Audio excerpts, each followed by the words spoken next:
మీకు లైఫ్లో ఏ ఫ్రెండ్ లేడనుకోండి, take a book. A book will solve everything. మీకు ఏవైనా ఎడిక్షన్స్ ఉన్నాయి, అందులోంచి బయటకు వద్దాం అనుకుంటున్నాను, స్టార్ట్ విత్ బుక్ రీడింగ్. ఎందుకంటే ఒక్క బుక్ ఖచ్చితంగా లైఫ్ని చేంజ్ చేస్తుంది. ఒక బుక్ డైరెక్ట్గా మిమ్మల్ని చేంజ్ చేస్తుంది. ఒక బుక్ చదివితే మీకు ఇంకొక మనిషి సహాయం అవసరం లేదు.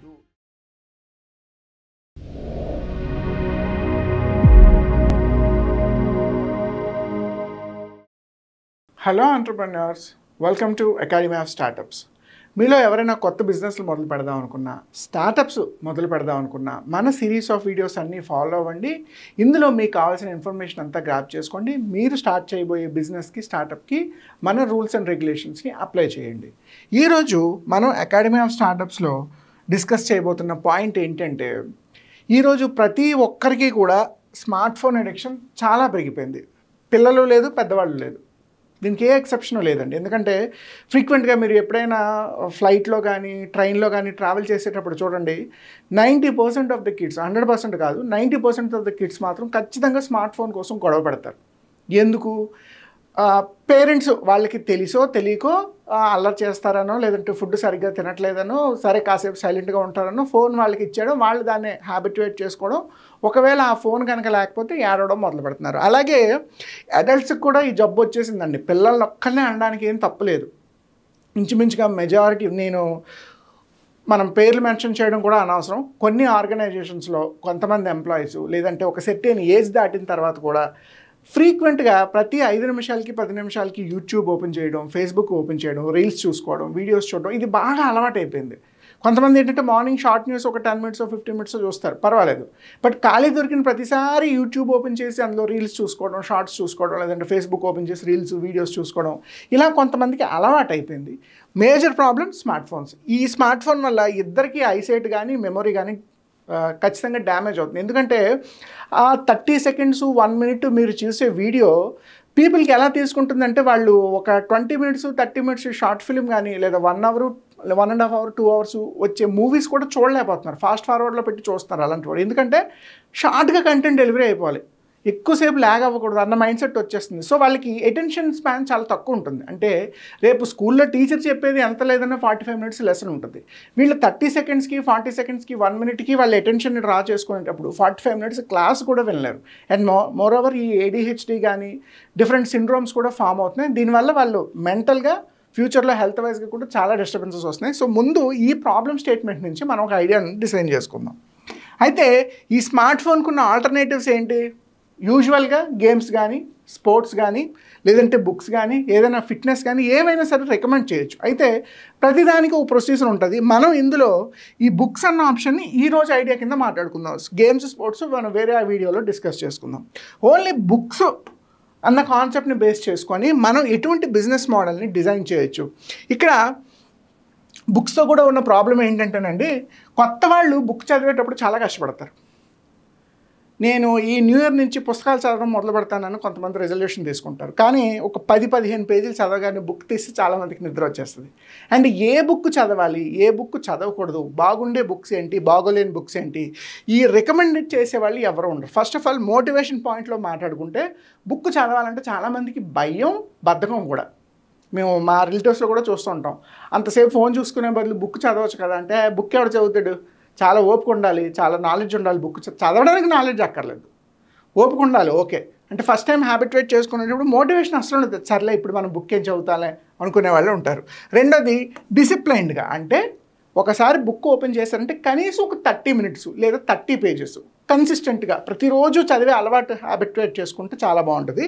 బట్ ఆ డిసిప్లైన్ కూడా చాలామందికి ఉండదు. మూడోది ఏంటంటే, బుక్స్ చాలా కాస్ట్లీ అని చాలామంది ఫీల్ అవుతారు. అఫ్కోర్స్ కాస్ట్లీ బుక్స్ కూడా ఉన్నాయి, బేసిక్ బుక్స్ కూడా ఉన్నాయి. సో బుక్ కాస్ట్ని ఎస్టిమేట్ చేయడం, లేదంటే అది suppose 500 rupees, 600 rupees, 1000 rupees, 200 rupees పెడితే నిజంగా ఆ కాస్ట్ ఆ బుక్కి వర్తా కాదా అని డిసైడ్ చేయడానికి కూడా ఎవరూ లేరు. ఫోర్త్ థింగ్ ఏంటంటే, ఈ బుక్స్ తాలూకు యాక్సెస్ ఎక్కడ దొరుకుతుంది? రెగ్యులర్గా బయటికి వెళ్ళాలి, లేదంటే లైబ్రరీకి వెళ్ళాలి. లైబ్రరీ దగ్గర మనకు కావాల్సిన బుక్ ఉండకపోవచ్చు. సో ఆ యాక్సెస్ పాయింట్ కూడా మిస్ అవుతుంది. ఇంకోటి ఏంటంటే రికమెండేషన్. అసలు ఏ బుక్ చదవాలి, ఏ బుక్ చదవకూడదు. ఎందుకు ఈ పాయింట్ చెప్తున్నామంటే, ఈ సోషల్ మీడియా బజ్ వల్ల కొంతమంది పనికిమాలిన బుక్స్ని కూడా రికమెండ్ చేస్తారు. ఎస్, అబ్సల్యూట్లీ, ఇందులో డౌట్ ఏం లేదు. ఎందుకంటే ఒక పాపులర్ ఆథర్కి నాన్ పాపులర్ ఆథర్కి ఎంత డిఫరెన్స్ ఉందో, ఒక మంచి బుక్కి ఒక బ్యాడ్ బుక్ కూడా అంతే డిఫరెన్స్ ఉంది. మార్కెట్లో స్క్రాప్ బుక్స్ ఎక్కువ ఉంటాయండి, బాగుండే బుక్స్ చాలా తక్కువ ఉంటాయి. మీరు 100 పుస్తకాలు తీసుకుంటే 100లో ఒక 10-15 బుక్స్ బాగుంటాయి, 80-85 పుస్తకాలు బాగు. అంటే అవి చదివినా కూడా మీకు ఏమాత్రం చేంజ్ కానీ లేదంటే కొత్త విషయం కానీ తెలియదు. ఊరికే చేతిలో పెన్ ఉందని చెప్పి రాసే ఆథర్స్ కూడా మార్కెట్లో చాలామంది ఉన్నారు. సో ఆ రికమెండ్ చేసే వాళ్ళు కూడా మార్కెట్లో ఎవరూ లేరు. ఇంకోటి ఏంటంటే కమ్యూనిటీస్. హైకర్స్ అందరూ రెగ్యులర్గా హైకింగ్కి వెళ్తుంటారు, బైకర్స్ ట్రిప్పులు వేస్తుంటారు, ట్రావెలర్స్ గ్రూప్ ట్రావెలింగ్ చేస్తుంటారు, ఈవెన్ హ్యాంగ్అవుట్ అయ్యేటప్పుడు కూడా కమ్యూనిటీ పాటు హ్యాంగ్అవుట్ అవుతారు. బట్ ఓన్లీ బుక్స్ కోసం కమ్యూనిటీస్ లేవు. అంటే ఎక్కడ బుక్ రీడింగ్ క్లబ్స్ కానీ, బుక్ రీడింగ్ సెషన్స్ కానీ, స్పీడ్ రీడింగ్ వర్క్షాప్స్ కానీ ఎక్కడ జరుగుతున్నాయి ఎవరికి తెలియదు. దీనికి కూడా కమ్యూనిటీస్ చాలా తక్కువ ఉన్నాయండి. ఇంకోటి ఏంటంటే క్యూరేషన్. బుక్ని ఎలా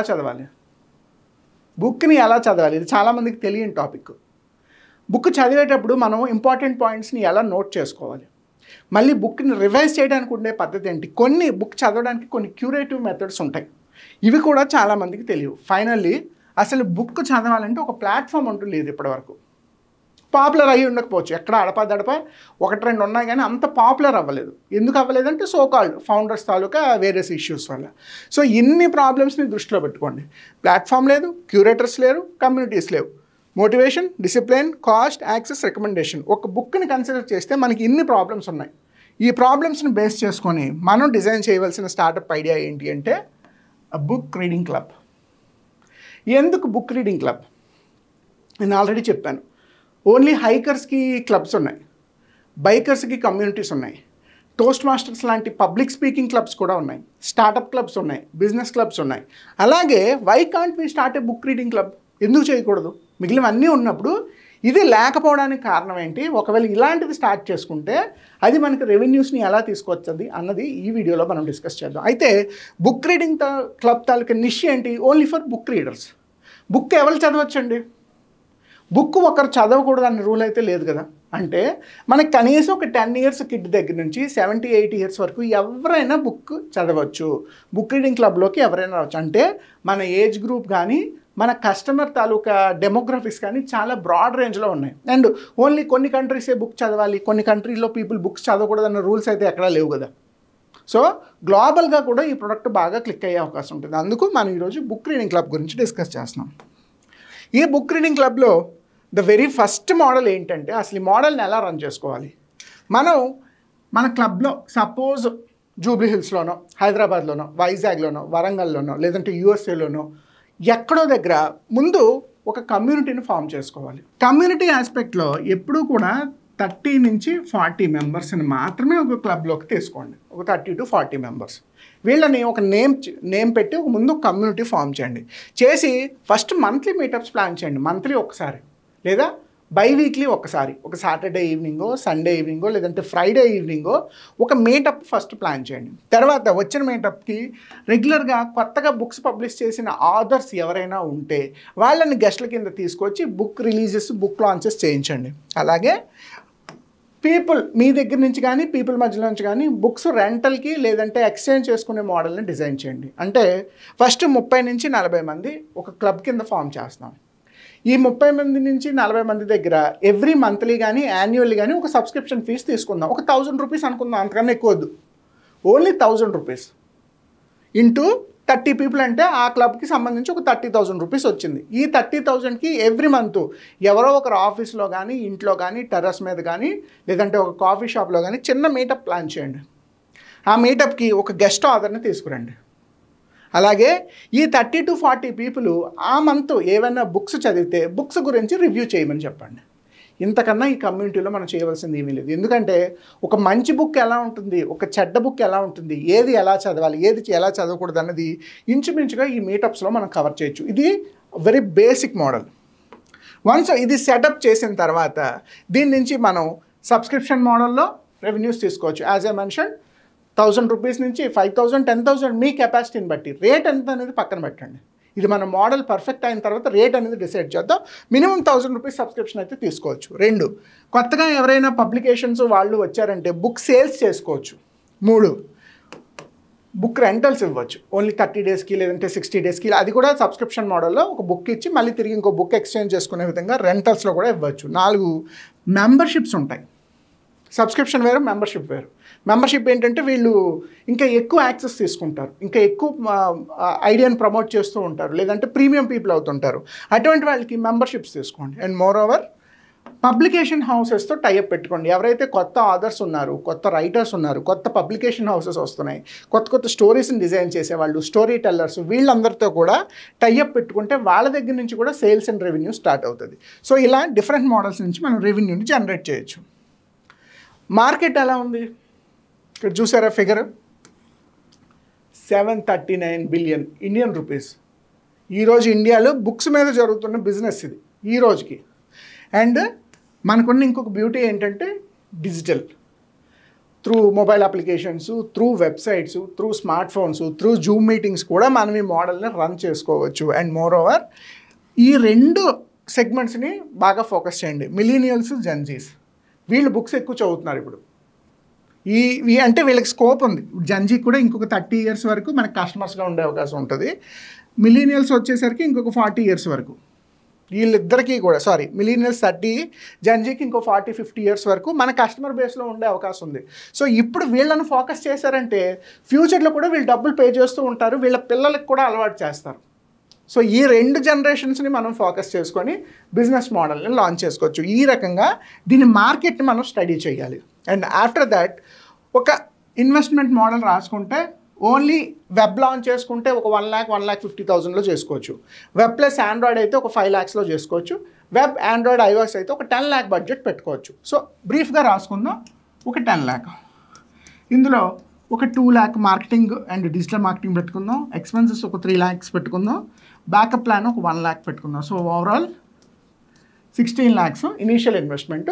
మనం ఇది ఒక 13-14 lakhsలో కూడా చేసుకోవచ్చు, 25-30 lakhsలో కూడా చేసుకోవచ్చు. మనం రెవెన్యూస్ ఎంత తీస్తాం అన్న దాన్ని బట్టి బడ్జెట్ రివర్స్ ఇంజనీరింగ్లో వేద్దాం. ఇది ఒక జస్ట్ అజంప్షన్ మాత్రమే, పక్కాగా ఇలా ఫాలో అవ్వాలని రూల్ ఏమీ లేదు. ఈ ఇన్వెస్ట్మెంట్ నుంచి మనం ఒక 999 రూపీస్ రెవెన్యూ తీసుకొని ఒక ఫస్ట్ ఇయర్లో 5,000 కస్టమర్స్ని అచీవ్ చేస్తే మనకి 50 lakh రెవెన్యూ జనరేట్ అవుతుంది. ఫస్ట్ ఇయర్ ఈ కస్టమర్ బేస్ని ఫోకస్ చేయండి. ఇందాక నేను చెప్పినట్టు 30 మంది 50 మంది క్లబ్కి, బట్ ఇంటూ 100 చేయండి. ఫస్ట్ ఇయర్లో మీరు 100 క్లబ్స్ ఓపెన్ చేసుకోగలిగితే ఈ 50 lakh రెవెన్యూ జనరేట్ అవుతుంది. ప్రతి ఏరియాలోని, ప్రతి లొకేషన్లోని, ప్రతి స్కూల్లోని, ప్రతి కాలేజ్లో కూడా ఈ బుక్ రీడింగ్ క్లబ్ని మనం ఎస్టాబ్లిష్ చేయొచ్చు. ఇవాళ చాలా ఇంజనీరింగ్, MBA కాలేజెస్లో ఇంక్యుబేషన్స్, స్టార్టప్ సెల్స్ పెడుతున్నారు. అలాగే మనం ఒక బుక్ రీడింగ్ క్లబ్ని స్కూల్స్లో, కాలేజెస్లో డిప్లాయ్ చేయొచ్చు. వాటి నుంచి రెవెన్యూస్ తీసుకోవచ్చు. అండ్ అడిషనల్గా మనకు వచ్చేవి ఏంటి? అడ్వర్టైజ్మెంట్స్, బుక్ పబ్లిష్ చేసేటప్పుడు, సేల్స్ చేసేటప్పుడు వాటి మీద వచ్చే రాయల్టీస్. అడిషనల్గా ఎంత లేదన్నా ఇంకొక 10 నుంచి 20 lakhs రెవెన్యూ జనరేట్ చేసుకోవచ్చు. దీని growth market first Tier 1, Tier 2 focus చేయండి. మీరు ఒకవేళ Tier 3లో ఉంటే కొంచెం టైం పడుతుంది, బట్ Tier 1, Tier 2లో కాన్ఫిడెంట్గా ఈరోజు మీకు ఐడియా వస్తే రేపే మొదలు పెట్టుకోవచ్చు. అంత కాన్ఫిడెంట్గా ఈ బిజినెస్ మోడల్ ఉంటుంది. 2, ఇందులో ఎక్కడెక్కడ ఏ టూల్స్ ఇంప్లిమెంట్ చేయగలమో చూడండి. 100% అవసరం లేదు, ఒక 10-15%. సపోజు నేను క్రైమ్ రిలేటెడ్ బుక్ చదివాను అనుకోండి, ఎక్కువ అటువంటి థ్రిల్లర్స్, క్రైమ్ జోనర్లో ఉన్న బుక్స్ని రికమెండ్ చేసే విధంగా మన అప్లికేషన్ ఉండాలి. లేదు పర్సనాలిటీ డెవలప్మెంట్ బుక్స్ చదివాను అనుకోండి, అటువంటి బుక్స్ రికమెండ్ చేసే విధంగా ఉండాలి. లేదు ఆటోబయోగ్రఫీస్, బయోగ్రఫీస్ చదివానంటే అటువంటివి రికమెండ్ చేసే విధంగా ఉండాలి. అండ్ ఏజ్, లొకేషన్, మన ప్రొఫెషన్ బట్టి కూడా బుక్స్ని రికమెండ్ చేయగలగాలి. అలా ఒక ఏఐని ట్రైన్ చేసుకొని ఉంచుకుంటే మన యాప్కి పనికి వస్తుంది. ఇంకోటి ఏంటి అంటే ఈ స్కూల్స్, కాలేజెస్తో టైఅప్ పెట్టుకుంటే అది కూడా మంచి కాన్సెప్ట్ అవుతుంది. అలాగే ఉన్న IT కంపెనీలు, మల్టీనేషనల్ కంపెనీలతో కూడా టైఅప్ పెట్టుకొని అక్కడ కూడా మనం ఈ క్లబ్స్ని ఓపెన్ చేసుకుంటే దీని గ్రోత్ మోడల్ కమింగ్ 2 to 3 yearsలో పాన్ ఇండియాలో ఎక్కడైనా సరే ఎక్స్పాన్షన్ చేసుకోవడానికి ఆప్షన్ ఉంది. ఎందుకు ఈ ఐడియా గురించి ఇంత డీటెయిల్గా డిస్కస్ చేయడం జరిగింది అంటే, మీకు లైఫ్లో ఏ ఫ్రెండ్ లేడనుకోండి, take a book will solve everything. లేదు మీకు ఏవైనా ఎడిక్షన్స్ ఉన్నాయి, అందులోంచి బయటకు వద్దాం అనుకుంటున్నారు, స్టార్ట్ విత్ బుక్ రీడింగ్. లేదు మీకు ఏ హాబీ లేదు, చాలా డల్గా, డిమోటివేటెడ్గా ఉంటున్నారు, స్టార్ట్ విత్ ఎ బుక్. ఎందుకంటే ఒక్క బుక్ ఖచ్చితంగా లైఫ్ని చేంజ్ చేస్తుంది, ఇందులో ఏ డౌట్ లేదు. ఏ బుక్ అనేది మనం వెంటనే చెప్పలేం, ఎందుకంటే ఆ రీడర్ తాలూకా పర్సెప్షన్ బట్టి మైండ్ సెట్ మారుతుంటుంది. బట్ మీరు అట్లీస్ట్ ఒక ఇయర్లో 10 to 12 బుక్స్ చదివిన, అంటే నెలకు ఒక్క బుక్ చెప్పిన ఒక ఏడాదిలో 12 కొత్త పుస్తకాలు చదివినా అందులోంచి 10 పాయింట్లు కన్సిడర్ చేసినా మీ లైఫ్ అల్టిమేట్గా చేంజ్ అవుతుంది. అంటే ఒక మనిషి చెప్పేదానికన్నా, ఒక టీవీ చెప్పేదానికన్నా, ఒక సిస్టమ్ చెప్పేదానికన్నా కూడా ఒక బుక్ డైరెక్ట్గా మిమ్మల్ని చేంజ్ చేస్తుంది. ఒక బుక్ చదివితే మీకు ఇంకొక మనిషి సహాయం అవసరం లేదు. మీ డెసిషన్ మేకింగ్ కానీ, మీ థాట్ ప్రాసెస్ కానీ, మీ కమాండింగ్ మోడ్స్ కానీ, లేదంటే మీరు ఆలోచించే విధానం కానీ ప్రతిదీ మారిపోతుంది. ఇందులో ఏ డౌట్ లేదు. అందుకు మనం ఈ బుక్ రీడింగ్ క్లబ్ని రికమెండ్ చేయడం జరిగింది. సో స్టూడెంట్ లెవెల్లో అంటే ఇంజనీరింగ్, డిగ్రీ, ఎంబీఏ చదువుతున్న స్టూడెంట్స్ కానీ, కంప్లీట్ అయిపోయి ఏదైనా ఒక జాబ్ వెతుక్కునే ఎంప్లాయ్మెంట్ సెర్చింగ్ మోడ్లో ఉన్నవాళ్ళు కానీ, ఆల్రెడీ ఎంప్లాయీస్గా ఉండి నేను ఒక మంచి స్టార్టప్ మొదలు పెడతాను, బయటకు వచ్చేస్తాను, నాకు ఈ జాబ్ నచ్చట్లేదు అనుకునే వాళ్ళు కానీ ఈ బుక్ రీడింగ్ క్లబ్కి బాగా సూట్ అవుతారు. అబౌవ్ 50 years, 60 years పీపుల్ అంతగా సూట్ అవ్వరు. ఎందుకంటే దీంట్లో training programmes, community, network buildup చాలా ఎక్కువ ఉంటుంది. ఇందాక నేను చెప్పినట్టు ఈ జెన్జీ అంటే 17-18 years నుంచి 45-50 years ఏజ్ గ్రూప్ వాళ్ళే ఎక్కువగా బుక్ రీడింగ్ క్లబ్కి వస్తుంటారు. 50 తర్వాత బుక్ రీడింగ్ అనేది అంత చిన్న విషయం ఏం కాదు. సో మన టార్గెట్ కస్టమర్స్ ఎవరు, వాళ్ళ ఏజ్ గ్రూప్ ఏంటి, వాళ్ళ ఎఫోర్డబిలిటీ ఏంటనేది మనం ప్లాన్ చేసుకొని ఈ బుక్ రీడింగ్ క్లబ్ని మనం డిజైన్ చేయొచ్చు. As a mention, students, employees, employment సెర్చింగ్లో ఉన్నవాళ్ళు, ఈ 3 కేటగిరీస్లో ఉన్నవాళ్ళు ఎవరైనా Tier 1, Tier 2 సిటీస్లో ఈ బుక్ రీడింగ్ క్లబ్ని స్టార్ట్ చేసుకోవచ్చు. ఈ బుక్ రీడింగ్ క్లబ్ గురించి ఇంకా మోర్ డీటెయిల్స్ కావాలి. అసలు నేమ్ ఎలా పెట్టుకుంటే బాగుంటుంది, లోగో ఎలా ఉండాలి, ఒక వెబ్సైట్ లేదా మొబైల్ అప్లికేషన్ ఉంటే దాని ఫీచర్స్ ఎలా ఉండాలి, దీన్ని మార్కెట్లోకి ఎలా తీసుకెళ్ళాలి, మన సోషల్ మీడియా స్ట్రాటజీ ఏంటి, సేల్స్ స్ట్రాటజీ ఏంటి, మార్కెటింగ్ స్ట్రాటజీ ఏంటి, కొలాబరేషన్స్ ఏంటి, ఇన్వెస్ట్మెంట్స్ ఎలా తెచ్చుకోవచ్చు ఈ మోడల్కి, ఇటువంటి ఫర్దర్ డీటెయిల్స్ ఏవైనా కావాలంటే కనిపిస్తున్న నెంబర్కి కాల్ చేయండి. మీ ఫ్రెండ్స్ అండ్ ఫ్యామిలీలో ఎవరైనా ఒక కొత్త స్టార్టప్ ఐడియా కోసం వెతికితే వాళ్ళకి ఈ వీడియోని షేర్ చేయండి. Thank you so much. Have a good day. Happy entrepreneurship.